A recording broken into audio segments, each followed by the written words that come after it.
All right, so we haven't even talked about the book. No. We're like 40 minutes in. All right, So, that's cool. yeah, I mean, all right. All Can right, we just like skip over the preface? We get this preface. It's I really wanted, dude, short. before this preface, dude, I was like, the Shakespeare quote. She got Romeo and Juliet all over Oh, this yeah, fucking thing, dude. there's the Romeo and Juliet thing. These violent delights have violent ends. What Westworld? Okay, I was just thinking, I was like, wait a minute, who was using this quote all the time recently? And I was like, oh, that Westworld series, which I stopped watching Yeah, after halfway through season yeah, two. But yeah. It got bad.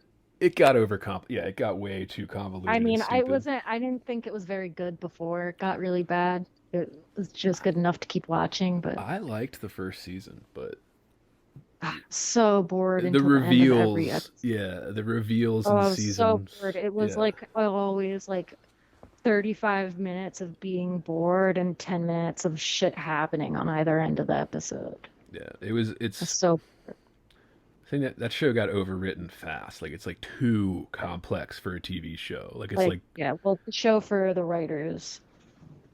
yeah, well, it's like, yeah, like you can write very complex, convoluted shit in novels where you're reading every detail and like figuring that out as you read. But for visual mediums like that, it just doesn't work. Like, there's a It was too much, disconnect. Yeah. way too much to follow. You have to simplify the storyline, yeah, and cut out some of the fat in order to make it Not work. a lot to follow here. But all right, the My, Shakespeare my, quote. my. And honestly, I was impressed that she went with Shakespeare this time and not the Bible, like the last book. Were you? I mean, I wasn't like, oh wow, like, but I was like, Step up. yeah, I was like, that's a little bit of an I improvement here, mean, Stephenie. Yeah, there's a very heavy foreshadowing that I think comes with making use of Romeo and Juliet. it is. It is And too much. Yeah, and I mean, you don't have to read into it, you know. You could just sort of be like, "Oh, which as they kiss consume." Right? The whole quote is, "These violent delights have violent ends, and in their triumph die like fire and powder, which as they kiss kiss." I mean, even for like the last one, that you could just be like, "Oh yeah, vampire."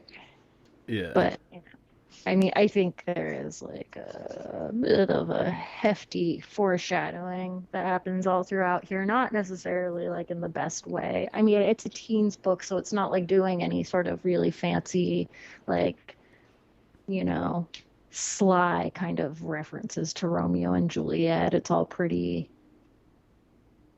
just sort of spoken, you know, plainly. yeah. Occasionally, We talked about, yeah, we talked about that with the Stephen King episode too, listeners. Available at patreon.com/heavyboard. There's where he a lot of the pop writers do this. A lot of pop writers, they get really into the idea of foreshadowing, and sometimes it's done really well, and then it usually gets overdone. Like it's laid on so thick that it starts to become, okay, we get it, bro. You know, like, we get it. Like, the thing with foreshadowing is like once it's so much that you like really feel like you know what's going to happen next, it kind of loses. right. So I mean, it's too much. Like the Yeah. fun thing is when like you don't fully notice it. You're like, oh shit, Right. that was foreshadowing that was happening before, you know? Right. It all clicks eventually while you're like get to the end. Yeah, and you're like, Because like oh, if you're casually reading, you're not always going to pick up on it. yeah, But yeah. yeah, it's all always very heavy. And I mean, I say some of that, but also obviously like there's, you know, a memory of most of this book somewhere in my mind. So there were things that like I kind of remembered as they were happening, but there were things that like I wasn't sure of, and we'll, you know, like the whole thing about Bella's delusions that we'll get to. So let's save that. That and the Shakespeare references. I get the Romeo and Yeah. Juliet story, this love tragedy, but it is a little bit, you know, it's a little bit bold when a writer's like, I'm like Shakespeare, and it's like, Yeah, well, it's not even like I'm like Shakespeare. It's like this story is like this story. It's not like and she's trying to make this story like this story. And it's not like in the, you know, sort of way that you see in like like pop movies that are just like fun and are trying to like redo Taming of the Shrew, but in a modern context without any really obvious, like it's just the same story as the Taming of the Shrew, but different, Right. right? Like that one with fucking Amanda Bynes forever ago. She's the What's man, that? or She's the Man. yeah. That's the one. I The say my soccer one. my favorite modern one is the Ten Things I Hate About You. Is I mean, the that's a great one. yeah, Yeah. that's probably the best modern one I've ever seen for like Taming of the Shrew Yeah. adaptations. Yeah, but But that kind of thing. Like yeah, that's usually what it's trying to do, but I don't think that's really I think that's what she's trying to do, but not in that way. And maybe again, right, it's not like this is, I don't know, literary. right.